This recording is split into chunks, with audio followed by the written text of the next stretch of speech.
Welcome to the next edition of Soundcheck Stories. I'm Jerry Frempong, the music industry chaplain for Soundcheck. Soundcheck is a charity for music industry professionals by way of providing care and chaplaincy support for a wide variety of music industry professionals in the music business. Today, I'll be interviewing music producer, studio owner and all-round entrepreneur John Merriman from Crown Lane Studio here in South London.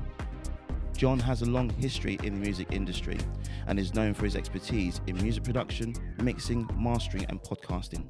Crown Lane Studio offers a wide range of services, including services for bands, solo artists and voiceover work. John has worked with a diverse array of artists and is recognised for his ability to bring out the best in the musicians that he collaborates with. In this podcast, we'll be discussing the highs and lows of the music business, discussing loss and grief, entrepreneurship and faith. Sit back and enjoy the Soundcheck Stories. John Merriman. Yay! How you doing, my man? Good to see you, Jerry. Welcome to Soundcheck Stories. Thank you so much for being my first guest on Soundcheck Stories. When I was going through the list of people I wanted to interview, you were the first. You were the top of the list. So thank you so much, my man. Do you say that every week? Not at all. I'm from the heart, my man. From the heart. From the heart. Yeah. So how are you keeping, John? I'm keeping well. Good. Yeah, doing very well. It's the summer, so we're recording this in sunny August. Yeah. And yeah, doing very well. About to go away, so leaving the studio in capable hands. Everything going well here. So yeah. Excellent. The mighty Crown Lane Studios has been going for 17 years. Is that right? Yeah, we've got our 17th birthday, September 7th coming up, and I can't believe it. It feels like a new business still. I still feel like I think I'll know what I'm doing soon. Yeah. But we're kind of on a new iteration of the business. I feel like we're on Crown Lane 2.0 or 3.0 or something. It's a kind of, the team know who they are. Yeah. We know how we work. Yeah. And it's strong. And you know who you are a little bit more now. I think so. Yeah. I think so. Yeah. I've been through different stages of my life, which are, some have been great, some have been tough. Yeah. And I feel like, I'm discovering it at 45 now. I think, I'm finding out who I am a little bit. Oh, brilliant. Well, Soundcheck Stories is all about finding out about, how music industry professionals cope, within the business and go through the highs and the lows. And we'll talk about the highs and lows shortly. Mm-hmm. But, doing a bit of research about you, even though I know you as a friend anyway, but quite recent though, isn't it, really? Yeah, exactly. As a music industry chaplain, I've been chatting with yourself, seeing how you're coping within the business and whatnot. You are the owner of Crown Lane Studio. You own a Metronome Cafe, which is a great cafe here in Morden. You're a bit of an entrepreneur, aren't you? Accidentally. Yeah, I've taken a few little risks in my life. And so the studio's been going far longer than Metronome has. And Metronome's recently even become a wine bar in the evening. So Wednesday night, Saturday night, it's become quite it's really low-key vibe. It's a lovely vibe in there. And so the place and my journey has sort of evolved very steadily. And I think I've always done it. I'm doing some work in my garden at the moment. And I do love to see the big picture sometimes, but I also love to see, okay, because of this, then this. Yeah. We've done this, then this. So during the pandemic, I dug a hole in my garden. Massive. And it's a bit like it's a pond. It's kind of a pond, but where the decking ends as you come out my back door, there's decking the width of the garden, and then there's water the width of the garden beyond that. And the only way to the end now is stepping stones. Oh wow! And that all evolved. So I had the decking, which used to just go to grass, and then it was then to water, then the stepping stones, and then now it's got all these big shrubs, and now you can't see the end of the garden. So it's kind of evolved, and at the weekend we were putting in a new path. And I think if I tried to plan it, it wouldn't have worked. Right. It's kind of naturally evolved. And that really sums up the studio here and what's happened here. Every little bit has been a cause because of the last thing. Yeah. Right. Now this. So like the 5-year plan and that kind of stuff, which I think is very important, is very much dependent on the previous year or the previous month or what's changing. And you're just adapting as the industry evolves, aren't you, really? Yeah, trying to stay buoyant and be able to be swift to move. Exactly. And Crown Lane Studio has, started with humble beginnings. And then up until now, to now you've serviced the likes of Heather Smalls, Will Young, Dave Roundtree from Blur. Who else have you worked with? They're this year's. They've all been in the last 3 months. Really quite a special year of people that I've looked up to. I used to have a Dave Rowntree picture on my wall. Wow. When I was a kid. Isn't that interesting? I loved his drumming. Wow. I loved Blur. I was sort of, growing up during the 90s. Yeah. I absolutely loved Blur. And to have an old drummer like Dave Rowntree on the wall when you're a kid, I'm like, I love that man. Really? And then now he's just like a friend, we'll pop over to Ganley's and have lunch and stuff. And the whole team, he just fits in here. Yeah. It's just lovely. So he's been here for a few months and then gone away because he was standing to be an MP. And then as that journey came to an end, he's then coming back. So he'll be here again September. So, wonderful. Yeah, and you are like, you are so welcoming and so humble, and you're very much, you are the ambassador of Morden, I would say. Do you know what I mean?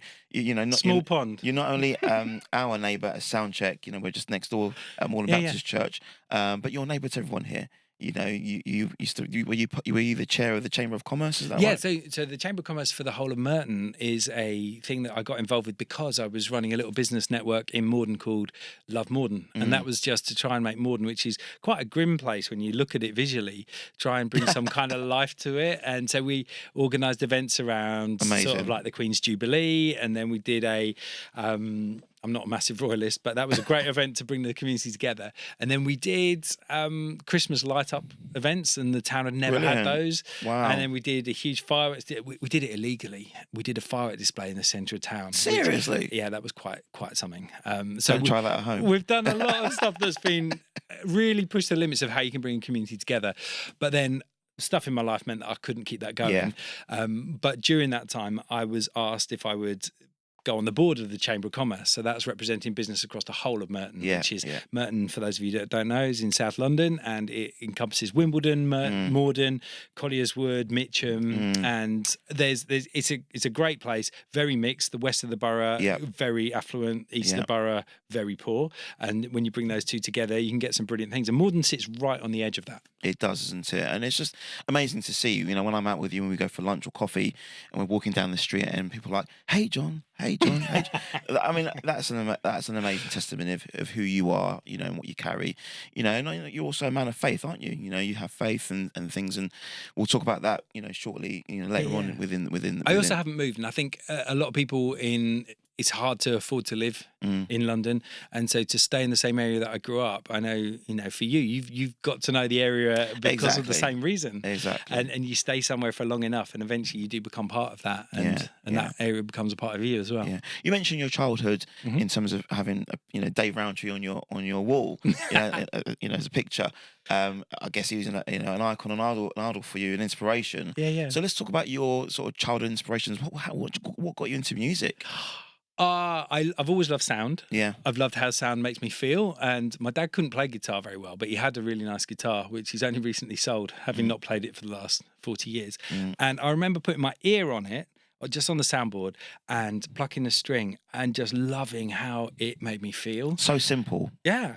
Amazing. And I couldn't get that feeling when I heard a guitar from a distance. Right. And I knew from age 4 or 5 that is what I like with my ear there. Yeah. And this is what I don't like. Yeah. And so I was able to then think, okay, I really, really love how sound makes me feel. And I like how lots of things make me feel. And so I've journeyed that through whenever I record. Like, we've got a course all about mixing. Yeah. And yes, there are a lot of facts in that, a lot of science, but the art of it, of how does this make me feel, or how do you want your audience to feel, is really, really important. And that is really the end result of music, isn't it? It's how does it make us feel? Yeah. Because the vibrations or the atmosphere, the music can command that, can't it? Totally. and make you feel good, and sometimes make you feel bad. Music is very emotive, isn't it, for all of us? So totally, it doesn't exist. It's not a tangible asset that you can hold or own. Yeah. It's out there. It's not like a painting that you can look at and then glance away and look back and it's still there. But it's definitely there because you can feel it. Absolutely. Yeah. That's the only way. Exactly. Amazing. Absolutely amazing. And in terms of Crown Lane Studio, I was doing a little bit of research on you, just doing my detective investigation. I'm really joking. And the idea of Crown Lane Studio came from a bit of a freak accident. If I'm not wrong. That's right. How did that come about? It was a sudden turn of events where we thought we were just driving back on a very cold, stormy night, and where was this? We'd been to Reading, right, to visit my cousin, right, and it was before we had kids. It was just 2 of us, and in fact, my dad has said don't take your car, because we had a little tiny Micra, and so the storm was bad. And he said, take my big car, and he'd just got this new car, and it was a VW Touran, and it was lovely. And you can tell by the fact of the story I'm saying it was lovely. It was, means it doesn't end exactly. It doesn't end the same way it began. So we took this car, we went, had a lovely time. Driving back, we ended up in a horrible traffic jam because an electricity pylon had fallen across a main road. And as we got nearer the front, really sluggishly over a couple of hours, we wound down the window, and the rain was coming in, and the policewoman said, sort of covered in a hat through the window, there's this shortcut through a valley, go that way. So we went that way. There was a sign that said Ford coming up, and it was almost immediately after we'd seen the sign that rather than it being Ford in 400 yards, we were in a river that had burst its banks, and the car was pulled in. And in the darkness of it was about 10, 11 o'clock at night. It was on New Year's Eve, and we were just suddenly in a very different circumstance. Wow. And Lily Allen was playing on the radio. Okay. The song London. And the air vents were still blowing, but our ankles and slowly up to our knees was water. The car was tipping quite a lot towards my wife's side, and it meant that she had to climb onto my side because she was slowly losing space. Thankfully, the window still opened. Right. So I climbed out of my window onto the roof. She climbed onto my seat, and I realised then there isn't room for the two of us on this roof because it's tipping backwards now, the car, with the weight of the water inside it. And so I dived in. And my memory of that is totally different to Ruth's. I dived in with my phone above my head, and I found swimming quite difficult. Right. And I was trying to keep my phone dry. What she saw was me get immediately sucked under and disappear into the black. Whoa. So her perception and her feelings of that night were very different to mine. Very different, isn't it? Yeah, totally. Of course. Cut a long story short, the car eventually hit a tree that had fallen into the river, and I was thankfully on the same side of the bank that the tree had fallen from, walked along the tree into the water and pulled Ruth off the top of the car to safety on bank. And this is at night? Yeah. Wow. We survived, and that was one of those moments. My word, life is very precious. Yeah, absolutely. And a picture that I had drawn when I was 14 of a recording studio that I wanted to build one day suddenly became a reality where I thought life is short. Yeah. I need to stop the job I'm doing, which was a music teacher, which I love dearly. Yeah. I love the kids. Yeah. I still would, if someone said, you've lost the studio, you have to, in inverted commas, go back to teaching, that would bring me joy. Right, okay, amazing. I loved every minute of it, and I would go back. Yeah, yeah. The difference was on that day, I knew that I was being called to something new. And so that was it. Handed in my notice. Just like that, yeah. Yeah, very soon after that. I had a few actual confirmation things. I'd been praying a lot about, is this the right decision? Because I was very nervous. I was at the point at which in teaching, there's a thing called the threshold, where you get paid more for doing no more, just for staying on another couple of years. And I'd reached that point. So I was declining that. We also found out my wife was pregnant. Okay. So it was going from a very secure job that I would be paid more in to starting a business where I had no business knowledge whatsoever in an industry that is very volatile. Absolutely. And I didn't know what I was doing. Yeah. So I needed to know that this was the right thing. And there were quite a few signs after I prayed that were all lining up. Brilliant. I had someone out in Zimbabwe who we're going to go and see next week, who back then was only a 12-year-old kid who had some incredible words that are relatively confidential, but they were ones that could not, they were so confirming that this was the right decision. And he said those to my wife. Then my colleague came to me, he was a Christian as well, still is. Yeah. And he came to me and he said, I've been praying for you and I feel like there's something more. Wow. And then a kid came to me on the same day and in a lesson and just said, Sir, so you don't love us anymore. What's going on? Oh, wow. And I was like, out of the mouth of babes, eh? Yeah. And I realised that things were changing very, very quickly. Yeah. Went to the head and said, I'm going to be leaving. And she said, straight away, she said, you've got a PGC student in with you. That's a teacher training. And I said, yeah, I have. And she said, send her in. She didn't say, thanks for your service, or I thought, I'm quite a good teacher. This school's going to miss me being here. She didn't say anything. She just went, could you send Stella in, please? And I was like, Yeah, certainly. And I was replaced within not even 30 seconds. I was instantly replaced. Wow. And it made me realise, gosh, this massive decision I've been worried about, leaving this school. I was a teacher governor there. Oh, right, I love the school. I love the kids. So you're a person of influence within the school? Well, I felt like I should be. But Yeah.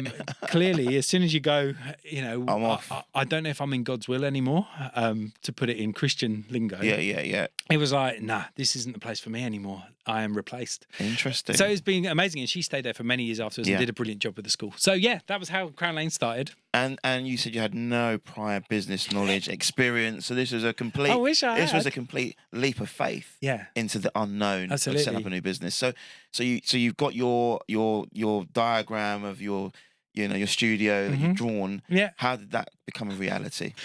Well, my dad was retiring. And he decided that he wanted to invest in property because that's what he'd done his whole life. Yeah.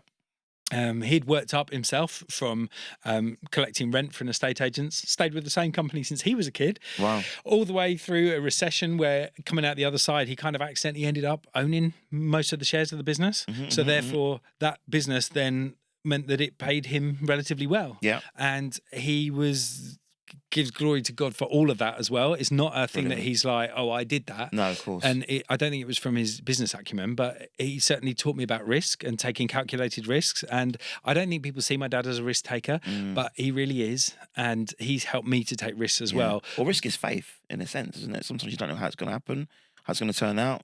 But then when you take that risk or you have that leap of faith, you end up seeing the positives of it, don't we? Totally. Yeah. Totally. Well, I mean, he put personal money into an estate agent's company while there was a recession going on, while everyone else in the company was going, no, thanks, I'm not risking it. Yeah. And that was how he ended up with it. So Brilliant. yeah, that was a huge step of faith. That was.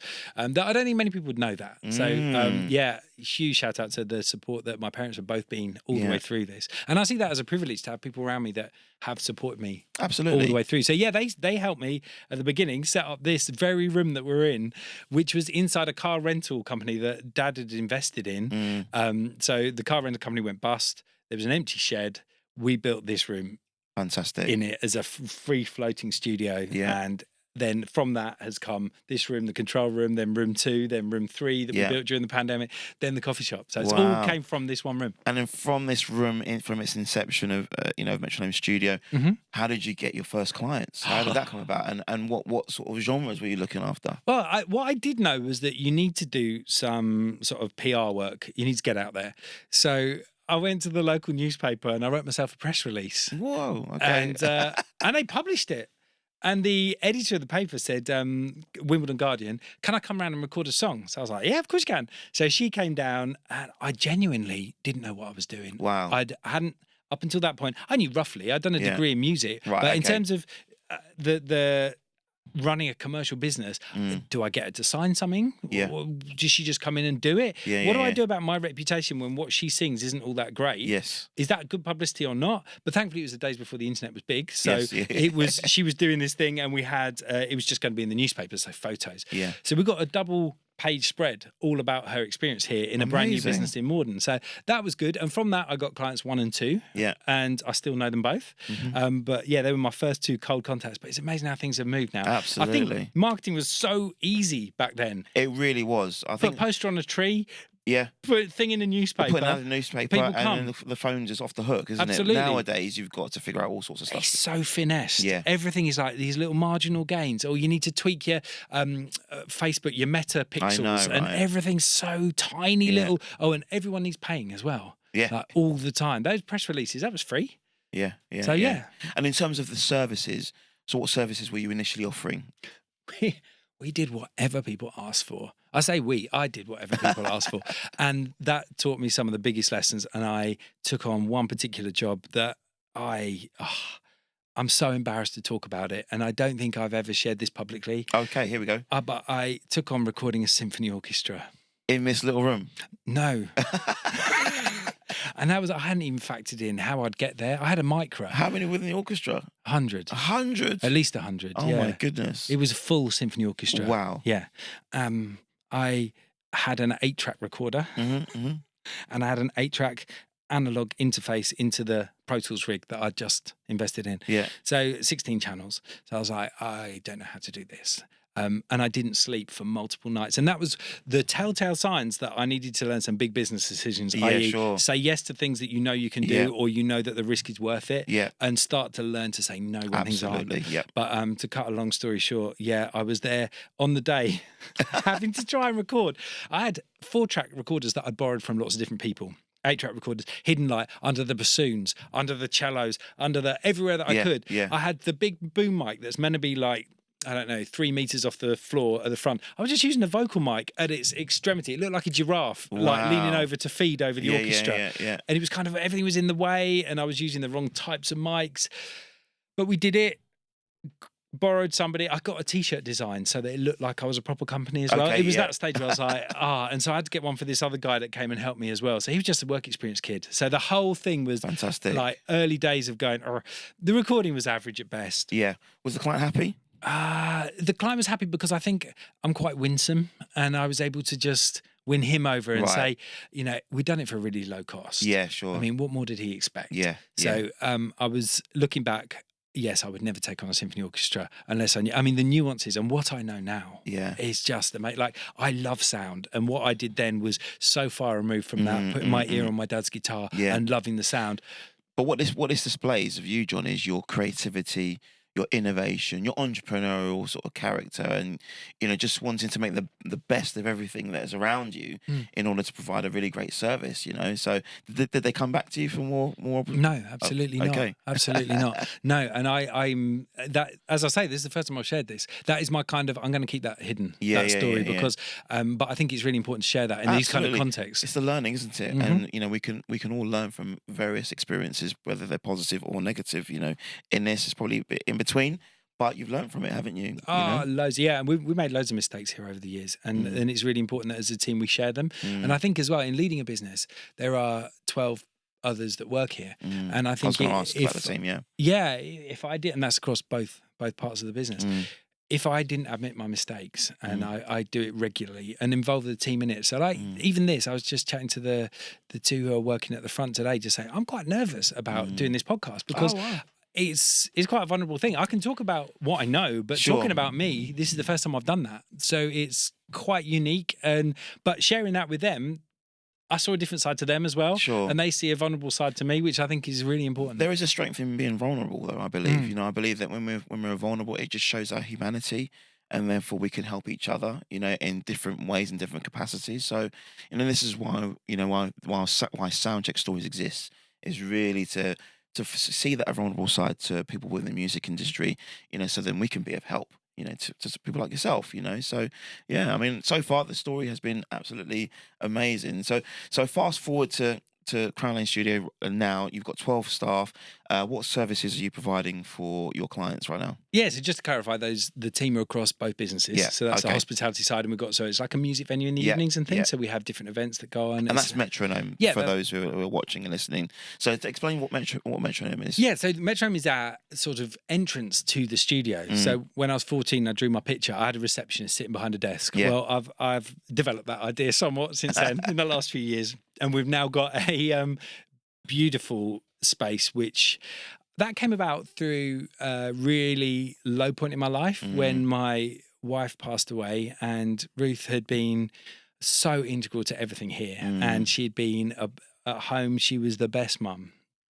She was such an amazing wife and such a support to so many people, particularly teenage girls. She was just there as a rock for so many people, and I still don't get why she isn't here, because she had such a job to do, and she was so robust in how she supported me, this business, and all the people in Morden as well. Yeah. She was known as much as I am in Morden, and it was so devastating to me, her very short journey with cancer, when that really left me on my own with my family, my foster daughter, my business, all the things I used to volunteer with. I was on the board of a couple of different organisations.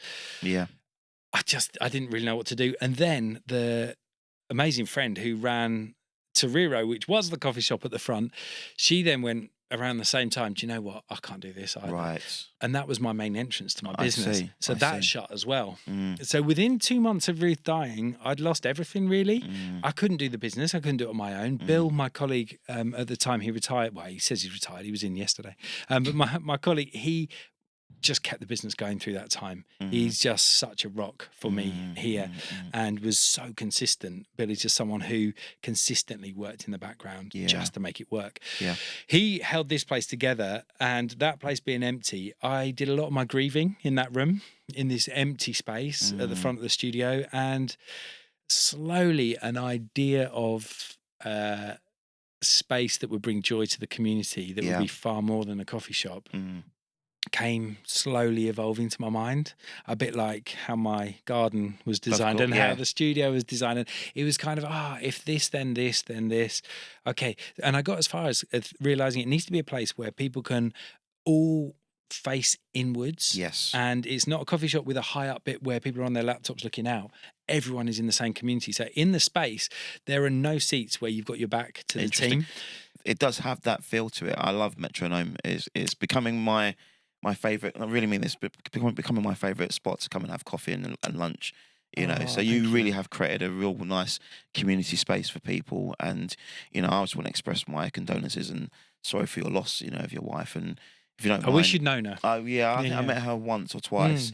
But I've heard of her being spoken of by many people. Within our community. Very fondly. And if you wouldn't mind just sharing, actually, as we're at this point of talking about your wife, and how did you deal with the loss, and how are you still dealing with that? That's and I'll be really vulnerable. So if I do get upset, That's okay. I don't want you to stop recording. Sure. I want to be real. My 2 boys were fundamental to the route that grief journey took and the blueprint that Ruth had left for how our family always operated. Yeah. So there was no place really for me to go, I give up. Because I couldn't with 2 young boys and a business. So I went against a lot of advice, and Ruth wasn't ever scared. And so very near the end, in fact, it was the day she died, I prayed for her for all fear to be gone. And she opened her eyes and she said, and she could barely speak by the end, she said, "Stop praying for yourself." She started to pray for me. She said, "I'm not scared." Wow. And my prayer for fear, I realized, was just for me. Right. And so even that close to death, Ruth was like, "I know where I'm going." And she was so full of faith. And that then kind of, not that I owed her anything or owe her anything, but I would feel like I was doing a disservice to them, be full of fear, and then take the steps that she wouldn't have wanted with my boys. She wanted them to have a brilliant childhood. Yeah. And so right from the day she died, their grief journey was very much mirroring mine. And I realized that was really important, that I allowed me to mirror them as well and leave some space. So things from day one, so she died in the early hours of a Saturday morning. They then had their drumming group on a Saturday morning that they always go to. And I'd woken them up after I'd come home from the hospice where she died and told them. And they knew the night before, because they had been to the hospice to see her. She was only in the hospice for about 14 hours. It was a very quick end, and which I was relieved about. So they had said goodbye. And then in the morning, they woke up almost knowing a sense of relief. Right. This horrible, horrible season has come to an end, right. and she's at peace. So that morning was where we were then able to then go, we've grieved, we've cried, we've sat here, we've got family in our lounge, everything feels weird, and family around, it's that horrible, they've died, we haven't had the funeral. Right. It's like, you got drumming group in 3 hours, they're kids, let's go to drumming group. So we turned up at the shock of everybody there. The kids did it. It was the day before Nathan's birthday. Oh, wow. She died on the 9th. His birthday's the 10th. And so he had a party that day. Right. So the day she died, we had a birthday party set where we were going to cycle from his drumming group to Pizza Hut. All his friends were going to meet on their bikes. So my friend Dave picked us up, as in physically, emotionally, and said, right, I'll lead the bike ride. And we went off on our bikes, and it was a really windy day, and it was the best thing we could have done. The wind in our face, just sort of all screaming and having fun together, and just going, we've kind of carried on with that momentum ever since, talking about Ruth every day. She's a part of everything. Yeah. There's nothing religious about it. There's nothing weird about it. It's just, I wish she was still here. Of course. But that journey from there till now has been one of us being very honest with how we're feeling. And the nights where my boys go to bed and said, I miss mummy. Yeah. Letting them do that. Exactly. And sometimes I think they just want to have a few extra minutes with me in the evening, and it's quite a good excuse because they know I'm not going to go, okay, good night. Yeah. So then we have a good chat about her, and sometimes it's like, I wish I didn't have to have a conversation now, because everyone's grief journey is different. But as a father going through it with 2 young children, you have to join the kids where they're at on their journey. Of course you do. And how do you explain to 2 kids that their mum has passed away, and I had an experience with my younger brother passed away. That's recently. Yeah, 2 years ago. And he was really close to my nephew, who was only like maybe 6 at the time. Mm-hmm. And they were really close. They used to play computer games together. And how do you explain to a young child that, significant other is now, passed on, what's the concept of heaven or the afterlife? How do they grasp that? And it's really difficult to do, isn't it? And you just got to take each day as it comes, I think, day by day, and embrace the emotions, embrace the grief. I heard an expression recently about grief that God has given us the grief as a friend to help us go through the motions and go through those times of loss. And how's your faith journey been? I'm sure you've had loads of questions and some questions unanswered as well. Like, how has your faith kept you, in this time? Yeah. I love that, actually, the grief is a friend thing. I've never heard that. It's a really interesting concept, because it's a little bit like a flaky friend who sometimes turns up uninvited then. It is. Yeah. Oh, I didn't know you were coming today. I know, right? Cheers for turning up today. Yeah, exactly. And then sometimes when you just like, I've got some spare time, and then where is he? Exactly. So yeah, that's quite a good analogy, actually. And I found that grief turns up when you need it as well. When you need that sort of, when you and that's when it's time to let go and release and let those tears flow. And there is, you feel that compassion, totally, from a spiritual perspective. Anyway, I find, so I love that expression, that grief is your friend. Yeah, Ruth's brother Dave had a brilliant picture of, and I don't know where he got it from, but it was that. So grief is like a huge cloud that's passing, and sometimes it's right to pull it down and spend time in it, and other times it's right to endure the fact it's there, but know that it's passing, and not pull it down. And that sometimes happens like in work context, where you're in the middle of something and you could just fall apart. Exactly. Absolutely. But other times it's like, no, I'm pushing through because I know it's moving. And I know it will come through. And just to go back to your question, how did it affect my faith?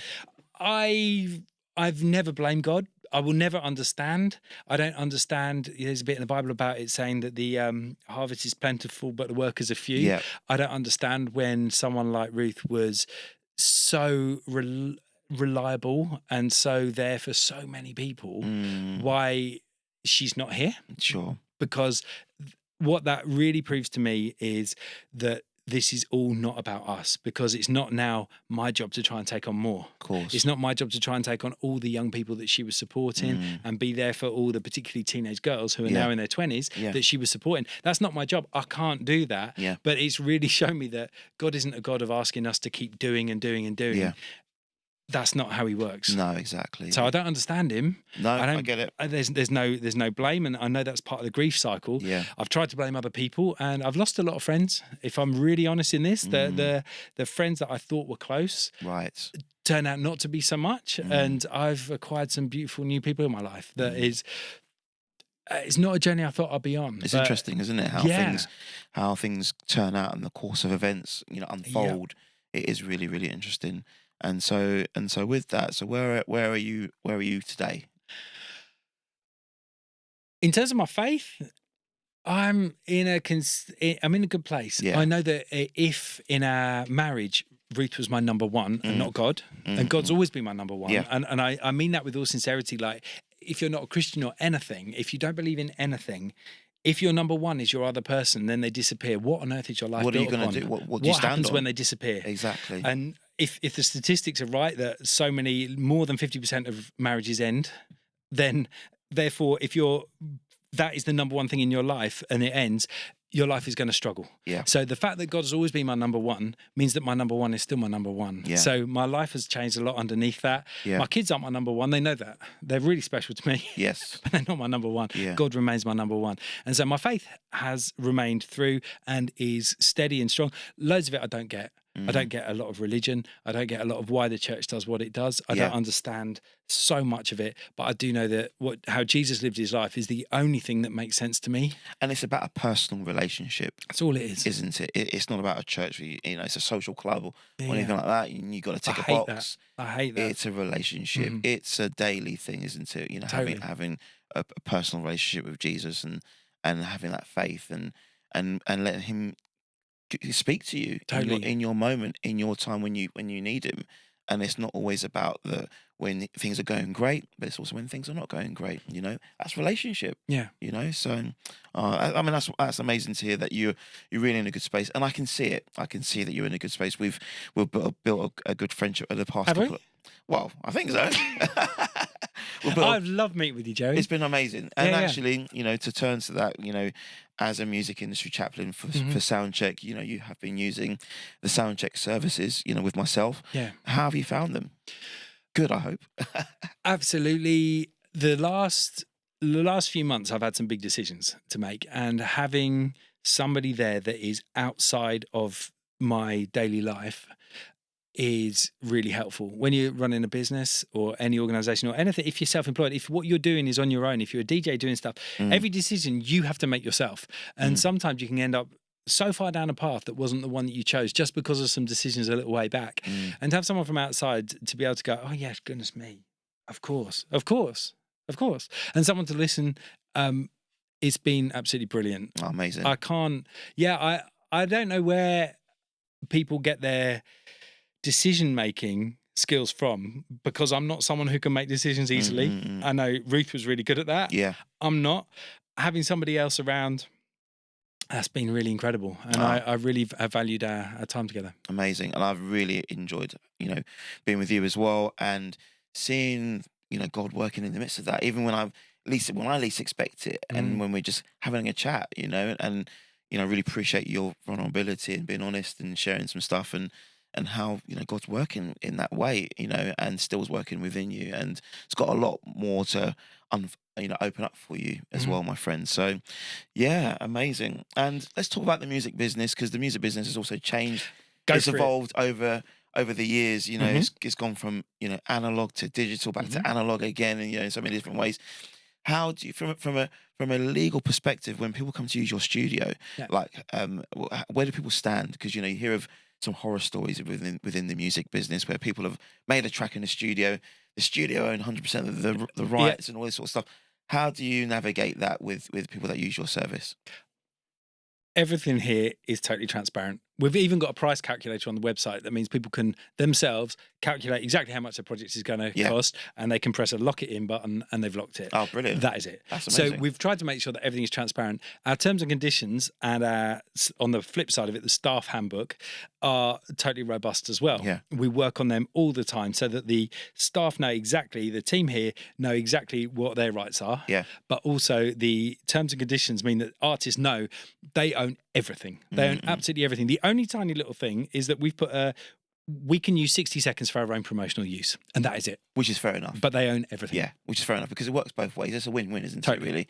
If you're going to be using their material for promotional purposes, they're going to get a bit of brand exposure, absolutely, music exposure, and also it helps for you for your exposure as well. So it's a win-win. Transparency is key. That's really good. Yeah. And do you offer any sort of courses at all for up and coming budding artists? Totally. We know that budget is often a problem, so we have workshops that are £9. Amazing. And they discuss random things in the industry. And with every workshop, we have a podcast that goes with it as well. Yeah. So we cover lots of things in those. So that's our kind of entry level. Yeah. You want to find some stuff out. in a very short space of time. Yeah. They're 60 minutes, the workshops, and the podcasts are about the same length. Yeah. Brilliant resource for people. We've also got an online mixing course, which is kind of goes on my journey of sound where I just love it. I love how it makes me feel. Yeah. And the mixing course is all about that. It takes you through the practicalities. It works on any DAW, whatever you're mixing, you can learn that on the course. And then we do this brilliant thing at the end of the course, which is I've got a live audience in the studio, filmed with multi-camera. Yeah. I get some stems from a project that I've never heard before. I put them in and I have to mix it in real time with all the cameras on with an audience. Oh, wow. So I talk through what I'm doing, what my brain's thinking. Okay, this stem, I don't know what this is. This says violin. Oh, there's 3 that say violin. Okay, there's 3 different mics on the violin. Which one am I going to use? I'm going to have a listen to that. That one sounds too mellow, but I know in the mix that'll probably work because it doesn't need to be that bright because the main thing is the vocal and the vocals are very, very bright. So it's that kind of thing. Amazing. Talk through, and then the audience can ask questions at any time. Yeah. So it's quite interrupted with people saying things. But that's what the listener watching at home would want to ask. And so most tutorials are one-dimensional. They are the tutorial from beginning to end. What the person who's teaching it thinks that the people want to know. But this has times where people say, there's 1 minute in it, which I absolutely love. I'm showing how to trigger a snare drum to make it sound exactly, really consistent. Yeah. I've really enjoyed showing it. One guy just goes, why? And I think, gosh, I didn't explain fully why you would need to do that. I've explained all the different ways of doing it. I'm probably that guy. Like, how and why does that happen? Yeah. So, it's a brilliant course. It's really good value. You get a handbook with it and everything like that. So, we want to support artists before they come here and after they come here. And if they can't afford, all they can afford to do is record a vocal element here. Amazing. They can see what the cost is. And then if they want to mix it at home and they want to do it how we would mix it, they can download the course. I always do wonder how studios work and how they operate. Being a DJ, I've been DJing for nearly 30 years. I play people's music. I play the end product. Yeah. But for me, it's also fascinating to see how they become products, in terms of being produced and put together. So I'm sure your courses are absolutely amazing. And I'd probably like to, sample one of your courses at some point. And I've always wondered how that all works. I'll send it this afternoon. Okay, I'll send you it. Yeah. I bought what was it? I can't remember now. But I bought one of these DAW. The Ableton? Ableton, thank you. See, that's how rubbish I am when it comes to the whole studio thing. I bought Ableton Live with the little keyboard and, trying to make a house track. And I'm like, where do I even begin? But you can't really find any sort of decent, how to step-by-step stuff on YouTube for free. Obviously, you've got to pay for stuff, which is fine, but I think your courses would be really, really good for that. Totally. We always recommend pushing as far as you can with the YouTube stuff, but you'll get to the point where there's 2 videos that are conflicting and you'll go, okay, these can't both be true. Yeah. But get all you can, do all you can, and then go, right, now I need some help. Yeah. So my keyboard is slowly gathering some dust at home in the bedroom. But we've got dusters here. I need to dust them off for sure. Okay, so how have you navigated the music industry? As I was saying before, things have changed over the past few years, and in recent years we've got things like AI and things like that. So how a Crown Lane studio adapting, for the future? I love change. And I think the day that I stop loving change will be the time that I have to step away from the business, because that is where people go, oh, you're so, like my mum regularly says, oh, I don't know how you keep changing, it sounds exhausting. So I think, maybe I'll get to the point where this is exhausting, but currently, and for the last 17 years, adapting all the time. So one of the things at the beginning, we had this brilliant thing. We had a wall of CD burners. It had a machine that you could put the master disc in and it would churn them all out. Yeah, brilliant. At the same time. Yeah. I had a thermal printer that could print straight onto the disc. So they looked proper. We were so proud of them. Then we had a printer that could do the serrated CD covers. So you could then fold it up, put them in the jewel case. Boxes of jewel cases. We could churn out 200 discs in a day. Yeah. That meant that you could record here. Fantastic. We networked what is now the office to an edit suite so that somebody could edit down there and then get it out. And it was at this cusp where Facebook Live didn't exist. Nothing live did. So everyone expected everything to be high quality. Yeah. But the world was speeding up. So we were at at that very point, and we thought, right, we can do it. So you could record, edit, and get it onto disc in one day. Wow, fantastic. But things moved so fast that it was only within 2 years that speed was unnecessary, because people were suddenly reducing their quality and going, they'd be all right with a live. because they'd understand the concept of a live being not good quality. Yeah. Before then, there wasn't such thing. There was bootleg recordings, but there was nothing that was lower quality. Yeah. And podcasts weren't something that really existed No, on the not at all. amateur level, but they did exist. So that was one journey we went on. So we saw that, and then we bought hundreds of memory sticks, Crown Lane branded, eco ones made of wood and all this. Yeah. So we flipped to that, and then we tried all the download, and then suddenly it's streaming. So we've pushed all that. We've tried vinyl. We've done everything on the way. The biggest thing and the biggest lesson is we've had as many routes into the business as possible. Right. We've got a mind map on the wall of the office, which is Crown Lane in the middle, and then it's got all these routes into the business. Yes. And then on a rainy day, we pick a route, and that's what we push. I think I've seen that master plan, actually. It looks pretty cool. It is. It's really good. But there's about 40 different ways people come into the studio.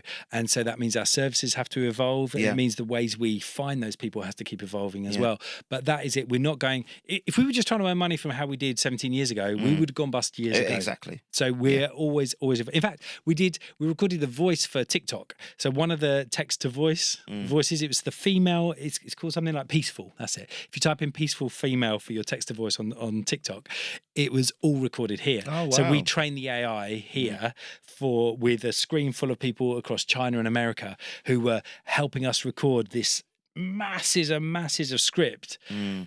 Well, the technology, that was 3 years ago now, 2 and a bit years ago. Technology's changed. We don't need that. You don't need days and days of data to train something to use a voice. It's now a couple of hours. Wow. And probably by the time this is out, it'll be a few minutes. And then soon it'll just be you put in the person's name or you speak a few words, and that's enough of a sort of, in inverted commas, font of that voice to be able to put any voice on. Yeah. So we've been a part of the journey, and I don't want to stop doing that. And one of the reasons we do all the workshops and things like that is to mean that our doors are open more. Yeah. So we do events in the evening, we do events during the day, we do workshops, we do classes here, we do social events. So we do an open doors. So on the 14th of September, we just open the doors. Anyone can come in, make music in the rooms, social, the bar's open. Brilliant. Sometimes we do a barbecue at the back. Brilliant. We just try and do as many things to mean that there are as many routes in as possible. Excellent, excellent. And as we wrap up the Soundcheck stories, what's next for John Merriman? Oh, gosh. What's next is to try and be a better boss. So I've been on a management training course, a leadership training course at South Bank Uni, which was brilliant. Loved that so much. And I'm obsessed with the Craig Groeschel Leadership Podcast, have been for many years, and love all the guests he has on that. So I'm always trying to be a better leader because as Craig says, when the leader gets better, everything gets better. Absolutely. So I want to make sure that I don't forget myself in that, so that I'm trying to make sure that I'm the best boss I can be.